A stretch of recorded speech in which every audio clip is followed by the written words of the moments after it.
વડોદરા શહેરના મધ્ય ઝોન ખાતે નારી શક્તિ અધિનિયમ બિલ અંગે મહત્વપૂર્ણ પત્રકાર પરિષદ યોજાઈ હતી, જેમાં મહિલા સશક્તિકરણને કેન્દ્રમાં રાખી ચર્ચા કરવામાં આવી। આ પત્રકાર પરિષદમાં મહિલા અને બાળ કલ્યાણ વિભાગના મંત્રી મનીષા વકીલ મુખ્ય વક્તા તરીકે ઉપસ્થિત રહ્યા હતા। તેમના સાથે વડોદરા મહાનગર ભાજપા અધ્યક્ષ ડોક્ટર જયપ્રકાશ સોની તેમજ વડોદરા જિલ્લાના પ્રભારી ડોક્ટર ઋત્વિજી પટેલ પણ હાજર રહ્યા હતા। મંત્રીએ નારી શક્તિ અધિનિયમ બિલ અંગે વિસ્તૃત માહિતી આપતા જણાવ્યું કે સરકાર મહિલાઓના સશક્તિકરણ, સુરક્ષા અને અધિકારોને વધુ મજબૂત બનાવવા માટે પ્રતિબદ્ધ છે। તેમણે સરકાર દ્વારા ચાલી રહેલા વિવિધ યોજનાઓ અને પ્રયત્નો પર પણ પ્રકાશ પાડ્યો હતો। પત્રકાર પરિષદ દરમિયાન સ્થાનિક આગેવાનો અને કાર્યકરો મોટી સંખ્યામાં હાજર રહ્યા હતા, જ્યાં બિલ અંગે ચર્ચા અને વિચારોનું આદાન પ્રદાન થયું હતું। આ સમગ્ર કાર્યક્રમમાં મહિલાઓના વિકાસ અને સશક્તિકરણ માટે સરકારની દ્રઢ પ્રતિબદ્ધતા દર્શાઈ હતી। મહિલાઓને કોઈ સીમિત કરતું નથી। આટલા વર્ષો થઈ ગયા કોંગ્રેસે પોતાની સરકારમાં કોઈ પાર્ટીમાં શહેર ભાજપ સંગઠનમાં 3 પુરુષ મહામંત્રી છે, મહિલા છે। આપની વાત અમે ધ્યાનમાં લઈએ છીએ અને વોર્ડમાં પુરુષ પ્રમુખ હોય, મહિલાઓ પ્રમુખ છે। અને 2024 ની ચૂંટણીમાં પણ એ પછી એટલે મૂવી શીખવાનો હોય ને સ્ટાર્ટિંગ સવાલ અમને કરના કાવ જવાબ 2024 ની ચૂંટણીમાં પણ લોકસભાની ચૂંટણીમાં તમે મહિલાઓને જેટલી બેઠકો મળવી જોઈએ જો તમે મહિલાઓનું સન્માન કરવાની વાત હતી તો કેમ બધી એટલી તો નહીં ફાળ્યું 33% પ્રમાણ? આ 33% જે નિયમ છે એ માત્ર ભારતીય જનતા પાર્ટી માટે નથી, એ કોંગ્રેસ માટે પણ છે કે બીજા વિપક્ષી પાર્ટીઓ માટે પણ છે। અને જ્યારે આ 33% રિઝર્વેશન આવશે તો જે એની માત્રા છે જે બહેનોને આગળ આવવું જોઈએ અને નીતિ બનાવવામાં પણ ભાગીદાર બનવું જોઈએ સરકારમાં, એ સ્પષ્ટ રીતે થઈ જશે। અને રહી વાત આપની વાત કે ક્યાં સંગઠનમાં કેમ નથી સમાવેશ થતો, તો બધું જ ધ્યાનમાં રાખવામાં આવેલું છે। અને જ્યાં અમારી તો એક સિસ્ટમ હોય છે કે ભારતીય જનતા પાર્ટીની જ્યારે વોર્ડમાં પણ એક બોડી બનતી હોય છે ત્યારે એના સહી પ્રમાણમાં બહેનોને પણ એમાં પોસ્ટ આપવામાં આવે છે। 16ની ટીમ હોય તો લગભગ 4 થી 5 સુધીમાં અમે એને પોસ્ટમાં 33% અમારા સંગઠનમાં પણ છે, 33% છે અમારે લગભગ 14 છે। અને બધી જ બહેનો ભારતીય જનતા પાર્ટીની છે, ના કે કોઈ કોંગ્રેસની એમાં છે। એટલે આમ જોવા જાય તો ભારતીય જનતા પાર્ટી દ્વારા કાયમ બહેનોની ચિંતા કરવામાં આવે છે અને ક્યાંક તમારો બીજો સવાલ ના આવે એના માટે 33% રિઝર્વેશન નિયમ કોંગ્રેસ અને તેના સાથી પક્ષોએ નારી શક્તિ વંદન અધિનિયમના અમલમાં રોડા નાખવાનું મોટું પાપ કર્યું છે। તેના કારણે દેશની કરોડો મહિલાઓનું મનોબળ પણ તૂટ્યું છે।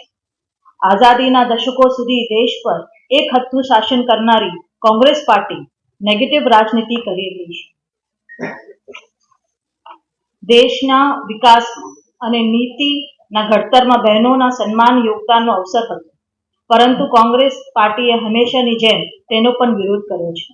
કોંગ્રેસ અને ઇન્ડી ગઠબંધને અત્યાર સુધીના જેટલા પણ પરિવારવાદના પોષવાનું કામ કર્યું છે એ ખૂબ નિંદનીય છે।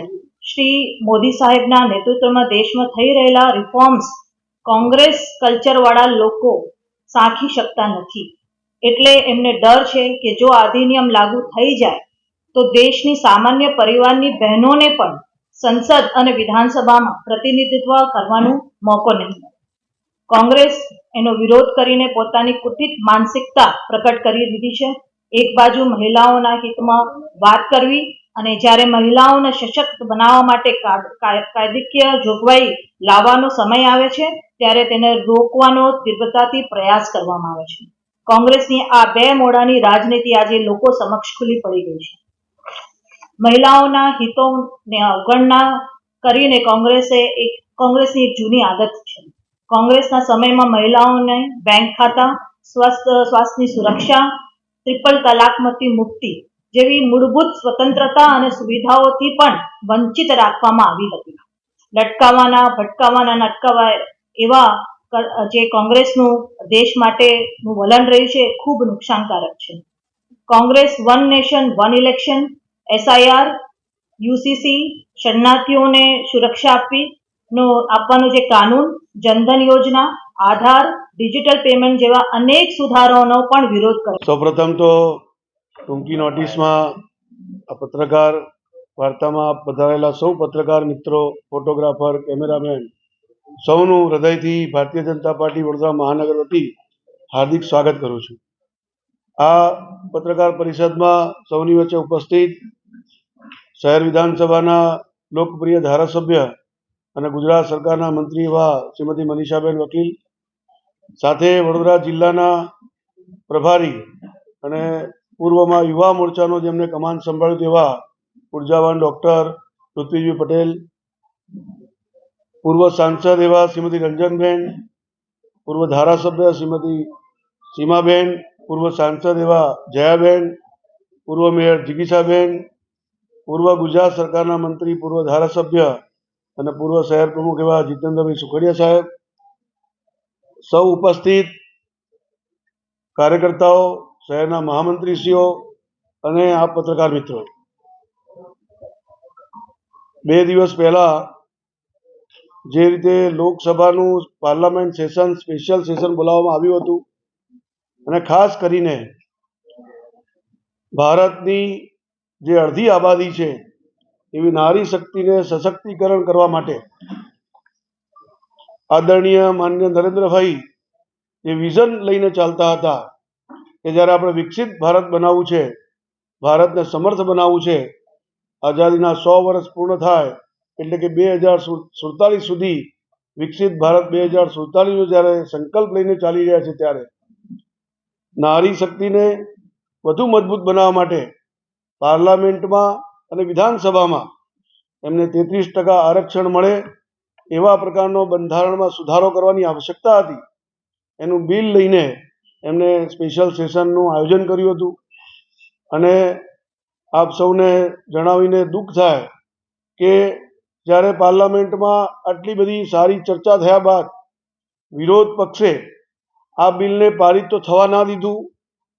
ત્યાં સુધી તો બરોબર છે કે વિરોધ પક્ષ છે એટલે વિરોધ કરે, પરંતુ જ્યારે લોકસભા પૂરા થયા પછી મકર દ્વાર ઉપર ઊભા રહીને કોંગ્રેસીઓ એનો ઉજવણી કરે, આવી મહિલા વિરોધી માનસિકતા ધરાવનાર કોંગ્રેસીઓને આજની જનતા, ગુજરાતની, ભારતની મહિલાઓ જરૂરથી જવાબ આપશે.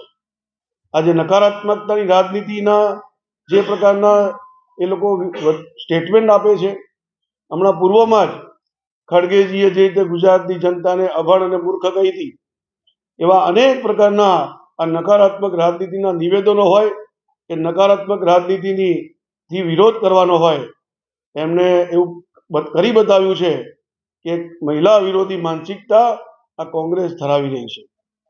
કેટલાય વર્ષોથી આ પ્રશ્ન હતો અને મોદી સાહેબના આજે વિઝનથી 33% આરક્ષણ માટેની એક સુવિધા અને મહિલાઓના સશક્તિકરણની વાત જ્યારે કરવામાં આવી દેશ સમક્ષ, તો એનો પણ વિરોધ કરવો એ એમની માનસિકતા બતાવે છે. આપના માધ્યમથી જણાવવા માગું છું કે આવા કોંગ્રેસની આ વિરોધી, મહિલા વિરોધી માનસિકતાની કોંગ્રેસના લોકોને આવનારી સ્થાનિક સ્વરાજ સંસ્થાની ચૂંટણીમાં આપણે સૌ સાથે મળીને જાકારો આપીએ. ધન્યવાદ.